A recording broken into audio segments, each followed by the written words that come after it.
Back to our channel educational express live with education চ্যানেলে আপনাদের সকলকে স্বাগত। তো নমস্কার বন্ধুরা, আজকের আমরা আলোচনা করব 2022 টেট প্রশ্নভুল মামলা নিয়ে। তো 2022 টেট প্রশ্নভুল মামলার কিন্তু নতুন মোড় নিয়েছে। সম্প্রতি এই মামলায় কি কি সাবমিশন করা হয়েছে, বোর্ডের তরফ থেকে কি বলা হয়েছে, কি প্রমাণ দেখানো হয়েছে, একটি প্রশ্ন ভুল হলে রিপোর্ট বাতিল হয় কি না, কত নম্বর পর্যন্ত বাড়তে পারে, এই সব বিষয় কিন্তু সহজ ভাষায় জানাবো। তো ভিডিওটা শেষ পর্যন্ত দেখুন, কারণ মাঝখানে কয়েকটা গুরুত্বপূর্ণ পয়েন্ট আছে যেগুলো অনেকেই মিস করেছেন।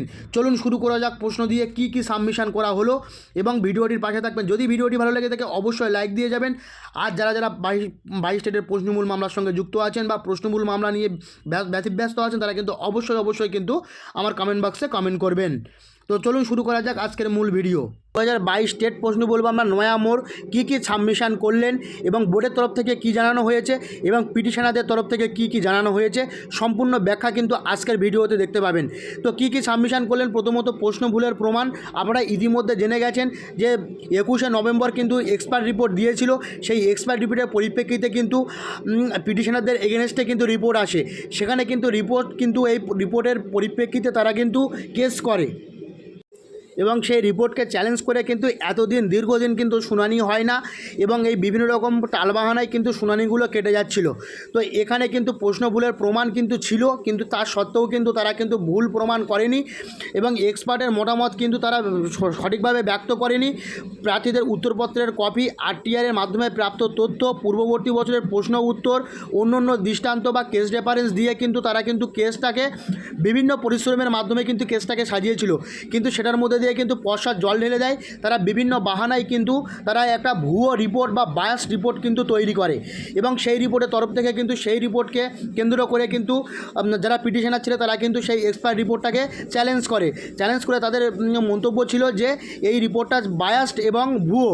সেখানে যদি একটা ভুল যদি হয়ে থাকে তাহলে কিন্তু পুরো ব্যাপারটাই কিন্তু ক্যান্সেল হয়ে যাবে, এবং ক্যান্সেল হওয়ার পর কিন্তু যতগুলো প্রশ্ন নিয়ে কিন্তু এখানে হয়েছে, অর্থাৎ এই প্রশ্নভুল মামলা, সেই কতগুলো কোশ্চেনের কিন্তু নাম্বার বোর্ড থেকে দিতে পারে, অর্থাৎ কোর্ট থেকে কিন্তু সেই আদেশটা দিতে পারে। তো আমরা 21 তারিখ বা গত 30 তারিখে আমরা যে সেখানে আলোচনা মাফিক কথা হয়েছে সেই কথাগুলো নিয়ে আলোচনা করব। বোর্ডের তরফ থেকে কি বললেন, বোর্ড বলল কোনো প্রশ্ন ভুল নেই, এটাই তাদের দাবি ছিল, এবং প্রশ্ন ভুলের মধ্যে যথেষ্ট তথ্য তাদের কাছে নেই, এবং তারা কিন্তু কালকের কিছু সাবমিশন করেনি, সাবমিশন করেছে একমাত্র পিটিশনার পক্ষ থেকে।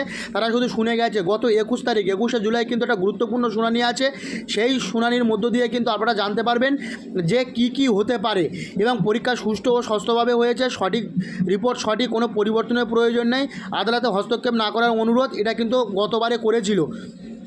কি প্রমাণ দেখাতে হলো, ভুল প্রশ্নের স্ক্রিনশট এবং কপি, বিশেষজ্ঞদের মতামত, এটা কিন্তু আমরা বিভিন্ন বিশেষজ্ঞদের মতামত কিন্তু জানিয়েছিল, এবং বইয়ের রেফারেন্স, এবং যে টেক্সট বইগুলো সরকার বা গভর্নমেন্ট থেকে দেওয়া হয়েছিল সেগুলোর রেফারেন্স দিয়েছে, পূর্ববর্তী বছরের প্রশ্নের সাথে মিল, এবং পরীক্ষার্থীর উত্তরপত্র এবং আরটিআইয়ের তথ্য ও নথ্য, আরটিআইয়ের যে তথ্য বা নথি, এগুলো দিয়েই কিন্তু প্রমাণ দেখাতে হলো জজ সাহেবকে।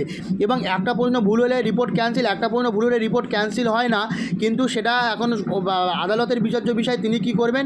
রিপোর্ট কি ভুয়ো, রিপোর্ট ভুয়ো নয়, সেখানে কিন্তু হাতে লিখে দিয়েছে, এবং তারা তাদের মতামত ব্যক্ত করেনি, সঠিকভাবে রিপোর্টটা তৈরি হয়নি। এবারে আমি আসি যে গতকাল কি হলো। গতকাল মামলায় কিন্তু নতুন মোড় নিয়েছিল। সেই মামলায় দেখা গিয়েছিল যে জজ সাহেব কিন্তু পুরো বিষয়টা খুব মন দিয়ে, প্রায় 1.5 ঘন্টার উপরে কিন্তু একটা শুনানি হয়।